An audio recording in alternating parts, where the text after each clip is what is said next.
How if the Iranians don't budge, how far do you think Trump is willing to go before he's like, fuck it, I tried, I'm just gonna walk away and let Iran control the Strait of Hormuz? Is that even a possibility that he will let? Is there any scenario you think Trump will be like, you know what, Iran, the Strait of Hormuz is yours, I'm out? No, I can't see that happening. So on the U.S. side, it's always going to be escalation. It's going to be a game of cards. Even if we let's say if we hit 100, let's say oil hits $170 a barrel, WTI. Do you think at that point, don't you just say fuck it? I mean, really, if you're Trump at that point and it's really going bad, don't you just say, okay, we're already shit deep in everything. Let's screw it. We're just gonna go in there. I mean, that's where the risks really get out of control. When you're already past that threshold and you say, what have we got left to lose? Right? We've already gone that far.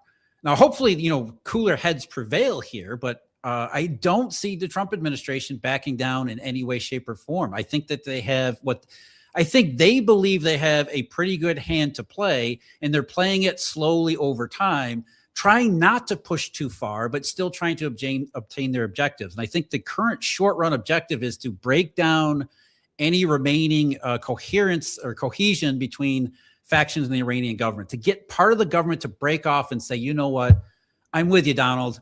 I love the fact that we could have a prosperous Iran. I'm going to join your side. We'll do what we have to do to kick those hardliners to the curb, and we'll make some kind of a deal and some peace, and we'll talk about things, and everything will turn around. And that's not a 0% chance. There is certainly a possibility that takes place. I don't know why. I thought it was a possibility January, maybe February, but that kind of the possibility collapsed faster than the price of oil in the last few months. I really think it's closer to zero than, I would say it's even closer to zero than it's close to 60. I'll say it's like 25% chance this could happen, if not less. I have another question on the Gulf. I ask this question a lot, and the audience knows this, but I'm going to ask it in a different way to you. A big question I've asked many guests is, how much does Trump care about the Gulf? Because that would dictate how far he's willing to go. Because the countries that suffer the most on the American side will be the Gulf countries around Iran.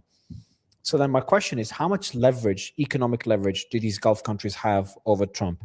They obviously control the oil and gas, a big chunk of the world's oil and gas. How much treasuries do they hold? Does that give them much leverage or say over Trump, or not really? No, it's actually the other way around. I think the UAE is more Middle East, starting with the UAE. They're more entangled in the dollar than they have any leverage over the dollar. The dollar isn't really the dollar. It's a euro-dollar system. And the UAE has become a huge projector of, they have decided I think the UAE has completely reoriented its foreign policy to become a staunch U.S. ally. And I think what was the recent, I probably shouldn't go off the top of my head. There was something else the UAE came out with just a day ago, yesterday, day before, where they're talking about, hey, we're already in the dollar system. We're trying to become the next city of London.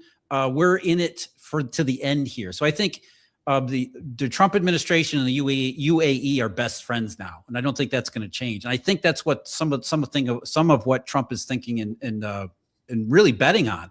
That he's made a lot of friends over in the Middle East. Some of them don't want to say so publicly, but he's made a lot of friends in the Middle East, which buys him a lot of runway and leeway to get away with some of these things. But if the UAE starts to get bombed hard, because I think something is shifting there, because they haven't been bombed at all since the ceasefire, whereas Kuwait and Bahrain are getting hammered. So something happened. Something happened between the UAE and Iran. I think both ways, right? Look, from the UAE's perspective, outside of the actual conflict, they're in a perfect position because, yes, as long as they don't get bombed and not too much infrastructure gets damaged, Dubai isn't set on fire or something like that, or they collapse some kind of some towers or something like that. UAE's played this perfectly because now they're the U.S.'s best friend, which means they can continue with their ambitions to broaden their economic reach beyond strictly oil and tourism and into finance, which is where everybody really wants to go anyway, because that's where all the money literally is. And so they have the U.S. as, I'm your best friend in the Middle East here. And on the other side, if the U.S. manages to pull it off, the UAE is in perfect position to take all of that money and reinvest it into Iran and help rebuild.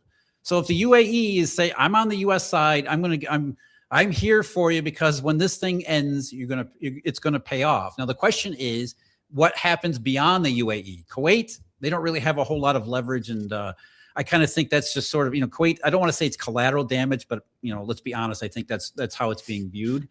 Sort of like the Gulf War 35 years ago. But essentially, Saudi Arabia, what happened with Saudi Arabia and the UAE? Whether this was true or not, they said, they kind of shook hands and made up a little bit. There's still a huge rivalry there. But it tells me that there's more going on behind the scenes where the Middle East is still firmly behind Trump and the Trump administration's goals. And you can understand why that is. Because Saudi Arabia, the UAE are not exactly good friends with Iran. They have a huge interest in the outcome of the conflict, certainly, but the outcome of the conflict. They don't want missiles raining on them either. So that's we talked about this, I think, the last time we met, or last time I was on with you, the mutually assured destruction part of this, at least on the small scale. Iran is being careful not to bomb Saudi Arabia and the UAE too much, because they don't want the UAE and Saudi Arabia to openly embrace the U.S. position and start attacking Iran or joining Iran along with Israel in the conflict. They still have this. Joining the U.S. You mean joining the U.S. with Israel? Yeah, sorry, U.S. and Israel in the conflict. Because could you imagine what that would be? That would be an earthquake in the Middle East. If you have the UAE and Saudi Arabia, the United States and Israel all attacking Iran at the same time, Iran does not want that. So there's a little bit of a mutually assured destruction here. I'm going to throw some missiles over at Kuwait because it's easy to do so and it's relatively safe. I'm going to threaten Saudi Arabia, and occasionally I might send some missiles at U.S. bases in Saudi Arabia, but I'm not going to attack Saudi Arabia directly because I don't want that outcome. I feel the Iranians are not too worried about that. Just because the military capabilities of Saudi and the UAE won't make much of a difference when the US is in the equation. I think it's more. It's also political and more of a even politically, even, the Muslim world. Even politically, the UAE and Saudi did join the war, but then Iran didn't stop even after the UAE and Saudi. But let's focus on the UAE, especially after UAE attacked Iran. These reports came later. Iran had said, hey, we were attacked by the UAE, and they've just continued bombing the UAE. My guess would be there was something diplomatic or financial. Maybe the UAE unfroze some assets for the Iranians or made some promises to the Iranians. I have a feeling there's something that's more, we'll find out later, but there's something more friendly to the Iranians that was done. Be like, hey, just don't bomb us unless things get out of control. Obviously, Iran's going to bomb everybody. Don't bomb us. And there's been reports that the UAE has already unfrozen money to Iran. We'll see. But they do hold a lot of Iranian money as well, because the Iranians have always used the UAE as a way to avoid sanctions.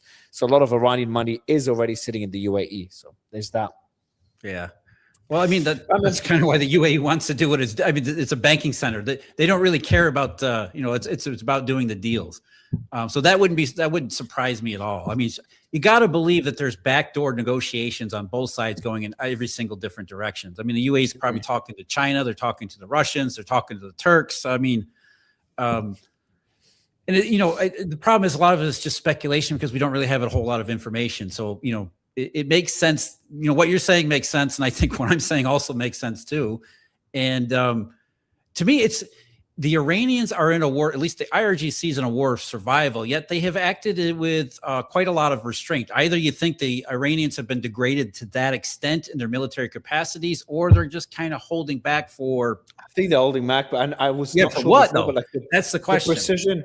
If Iran, they don't want, so I think the red lines, so the reason I think they're holding back is we're seeing their strikes are a lot more precise now. They're able, you see the satellite images, exact hangars, exact, I just saw one now that came out, exact HIMARS systems, etc. That level of precision. Now the US is evacuating Jordan, not Bahrain or Kuwait, all the way back in Jordan are being evacuated. But in terms of, for what? I think the red lines that the Iranians have, I think assassination strikes, those leaders don't want to continue getting killed. And the other one is the infrastructure. I think this is a big one for Iran because there's also, no one should fool themselves either. The US could go out there and just bomb the hell out of Iranian infrastructure and set the country back many, many years. The only reason they're not, or the main reason they're not, is at what cost? Because Iran could do the same for the Gulf. And that's why I always go back to the question, how much does Trump care about the Gulf and how important are they for the US and the global economy? Yeah, and I think that's why they're going it slow incrementally, because they don't want to get to that situation. But I think both sides are going to, if it gets to that far, they're both going to say, screw it. It's all out war at that point. Yeah, I hope so too. But yeah, we'll see. All right, Jeff. All right, Mario. Thanks, man. Care. Take care, brother. All right, guys, we'll be live again in 27 minutes. So I'll be live again in 27 minutes with the one and only, nice, Colonel Larry Wilkinson will be back on the show. Then Malcolm Nass, Larry Johnson, Chris Martenson, and then Brandon Weichert will be interviewing Matthew Ho. So I've got Larry Wilkinson, Malcolm Nass, Larry Johnson, and Chris Martenson. Freaking incredible lineup, guys. Incredible lineup. So I'll see you in 27 minutes.